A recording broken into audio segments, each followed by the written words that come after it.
Good morning class.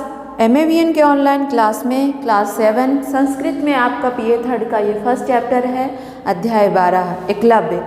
Eklavya के बारे में आप लोग थोड़ा बहुत जानते होंगे। एकलव्य की कहानी जो है महाभारत से संबंधित है। एकलव्य जो है एक बहुत बड़े धनुर्धर थे, उनके बारे में इस चैप्टर में बताया गया है कि किस तरह से उन्होंने धनुर्विद्या सीखी। तो आइए पढ़ते हैं। अपनी पुस्तक को खोल लीजिए और उसी तरह उच्चारण करते हुए अर्थ को ग्रहण करिए मेरे साथ साथ। प्राचीन काले एकलव्यः नामकः एका बालकः आसीत्। प्राचीन काले, प्राचीन समय में यानी बहुत समय पहले, पुराने समय में, काल मतलब समय में, काले समय में एकलव्यः एकलव्य नामकः नामकः एकः एक बालकः आसीत्, एक बालक था। सह निषाद राजस्य हिरण्यधनुषस्य पुत्रः आसीत्। वह निषाद राज हिरण्यधनुष का पुत्र था। उसके पिता का नाम था हिरण्यराज। निषाद राज जो केवट होते हैं, और उनके पिता का नाम था हिरण्यधनुष। तस्मिन् काले द्रोण नामकः आचार्यः धनुर्वेदस्य महान् कुशलः शिक्षकः आसीत्। तस्मिन् काले, उसी समय द्रोण नाम के यानी द्रोणाचार्य नाम के एक आचार्य धनुर्वेद के महान कुशल शिक्षक थे, यानी बहुत ही निपुण थे वो धनुर्विद्या में। तस्य धनुर्विद्यायां निपुणतां श्रुत्वा बहवः राजकुमाराः धनुर्विद्या गृहीतुं तस्य पार्श्वे आगच्छन्। तस्य उनकी धनुर्विद्या की निपुणता सुनकर बहुत से राजकुमार धनुर्विद्या ग्रहण करने के लिए यानी धनुर्विद्या सीखने के लिए तस्य पार्श्वे उनके पास जाते थे, यानी आगच्छन गए, धनुर्विद्या सीखने के लिए आते थे। तस्य कौशलं श्रुत्वा एकलव्यो अपि तस्यांतिकं समागत्य निवेदयत्। तस्य कौशलम, उनके कौशल, उनकी कुशलता, उनकी निपुणता के बारे में सुनकर एकलव्य भी तस्यांतिकम यानी सुनकर एकलव्य ने भी उनके पास आकर, सब मतलब उनके पास आगत्य आकर निवेदियत, और उन्होंने निवेदन किया, उनके पास आकर निवेदन किया। क्या निवेदन किया?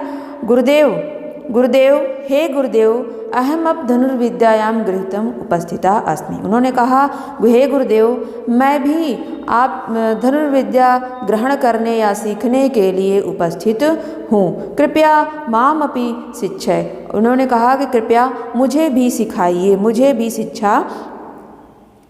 शिक्षित करिए, क्या कीजिए। किंतु द्रोणः एकलव्यं स्वशिष्यं न स्वीकरोति स्म। किंतु द्रोणाचार्य ने एकलव्य को अपना शिष्य स्वीकार नहीं किया।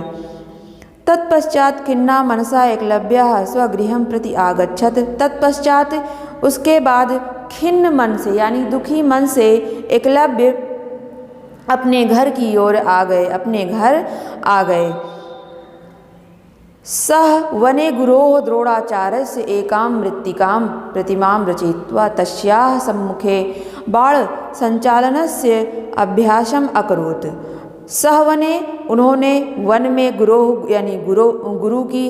द्रोणाचार्य की एक मिट्टी की प्रतिमा मूर्ति बनाकर उनके सामने, उस मूर्ति के सामने बाण संचालन यानी बाण चलाने का अभ्यास करने लगे।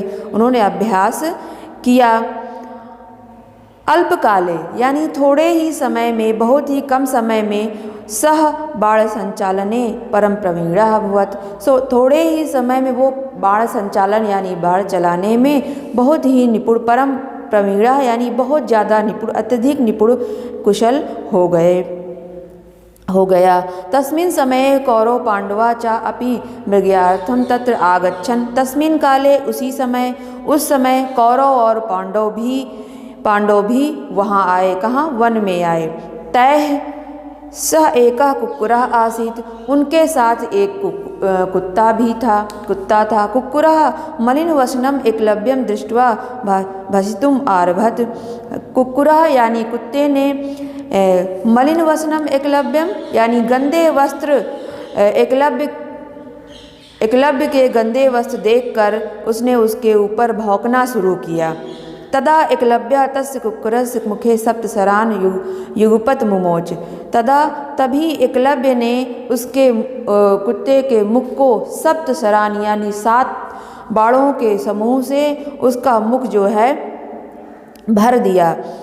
बाणों से उसका मुख भर दिया। अनेन कुक्कुरस्य मुखम बाण पूर्णम अभवत। अनेन कुक्कुरस्य उसका मुख बाण से भर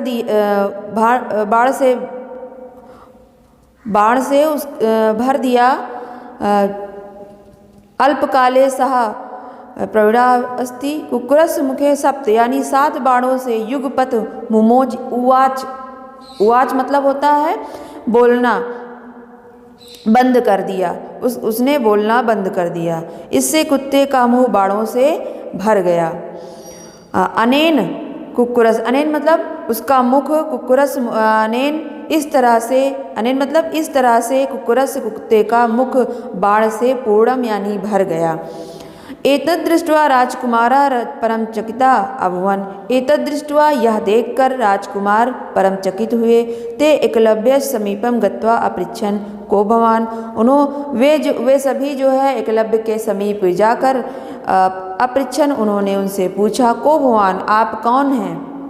सः प्रत्यवदत् अहम निषादाधिपतेः एकलव्यो नाम द्रोण शिष्यः अस्मि। उन्होंने कहा सह प्रत्यवदत्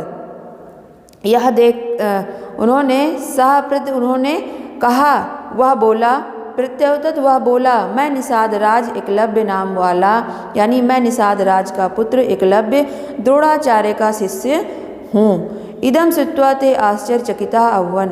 यह सुनकर वे सभी क्या हुए आश्चर्यचकित हो गए। अर्जुना द्रोण समीपम अगच्छत् सर्वं वृत्तान्तं निवेद्य अवदच्च भवान् अकथयत् त्वदिशिष्टः नान्यः कश्चित् धनुर्धरः भविष्यति। वो अर्जुन जो है द्रोणाचार्य के समीप गए। सर्वम वृत्तांतम सभी वृत्तांत जो भी घटना वन में उनके साथ घटी थी जो बातें हुई थी एकलव्य से उन्होंने सारी बातें जो है द्रोणाचार्य के समीप जाकर कही। भवान अकथयत् उन्होंने कहा कि आप कहते हैं आपने कहा था।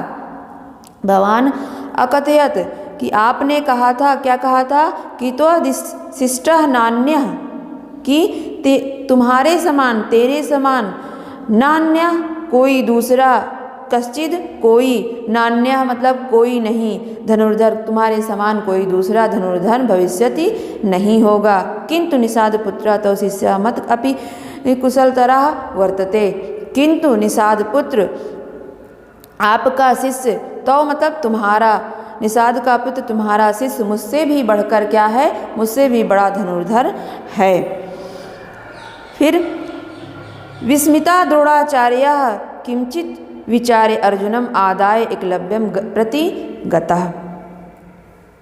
विस्मित होकर यानी आश्चर्यचकित होकर द्रोणाचार्य कुछ सोचकर अर्जुन को लेकर एकलव्य के पास गए। एकलव्यम दृष्ट्वा द्रोणाचार्यः अकथयत्। एकलव्य को देखकर द्रोणाचार्य ने कहा। एकलव्य के पास गए और एकलव्यम यानी एकलव्य को देखकर द्रोणाचार्य ने कहा एकलव्य यदि तुम में शिष्यः असि यदि तुम मेरे शिष्य हो तर्हि ते ही में दक्षिणा करा गुष्टम इयम में मम गुरुदक्षिणा भविष्यति। उन्होंने कहा द्रोणाचार्य ने कि यदि तुम मेरे शिष्य हो तो दो मुझे देहि मतलब दो मैं मुझे दाहिने हाथ का अंगूठा दो दान में दक्षिणा स्वरूप। इवमेव मम गुरु दक्षिणा भविष्यति यही मेरी गुरु दक्षिणा होगी। द्रोणस्य वचनम श्रुत्वाम प्रसन्न मुखा एकलव्य अकथयत्। द्रोण के वचन सुनकर प्रसन्न मुख से एकलव्य ने कहा किमपि मे गुरुवे अदेयम नास्ति। उन्होंने कहा कि किमपि मे गुरुवे अदेयम न अदेयम मतलब क्या मैं नहीं दे सकता नहीं देता मेरे लिए गुरु को अदेय नहीं है, यानी मैं इसे दे सकता हूँ, मेरे लिए कोई अदेय नहीं है ये जो आप मान रहे हैं, मेरे पास है, मैं दे सकता हूँ। इति उक्त्वा सः स्वकीय दक्षिणाकरांगुष्ठम छित्त्वा द्रोणाय समर्पयत्। इत्युक्त्वा यह ऐसा कहकर, इतना कहकर वह स्वकीय स्वयं का अपने दाहिने हाथ का अंगूठा छित्त्वा यानी काटकर द्रोण को समर्पित कर दिया यानी दे दिया। इति सत्यम अस्ति श्रद्धया लभते ज्ञानम, इति ऐसा सत्य ही कहा गया है कि श्रद्धा लभते ज्ञानम यानी श्रद्धा से ज्ञान प्राप्त होता है। श्रद्धा यानी आप में विश्वास, अगर एकलव्य को जो है अपने आप में विश्वास था तो उसने अपने विश्वास को प्रतिमा के, द्रोणाचार्य की एक प्रतिमा बनाई और प्रतिमा के सामने यानी मूर्ति बनाकर वन में निरंतर अभ्यास किया और वह एक कुशल धनुर्धर बन गया। तो इस तरह से ये आपकी कहानी एकलव्य नामक अध्याय समाप्त होता है। आप लोग एक छोटा सा चित्र बना लीजिएगा। चित्र बनाने के बाद जो है शब्दार्थ लिखिएगा। शब्दार्थ के बाद जो भी आवश्यक चीज़ें होगी, जैसे प्रश्न उत्तर है और रिक्त स्थान है, संधि विच्छेद है, अनुवाद है, ये आपको हम PDF के माध्यम से देंगे। तो आज की क्लास में बस इतना ही। Thank you for watching.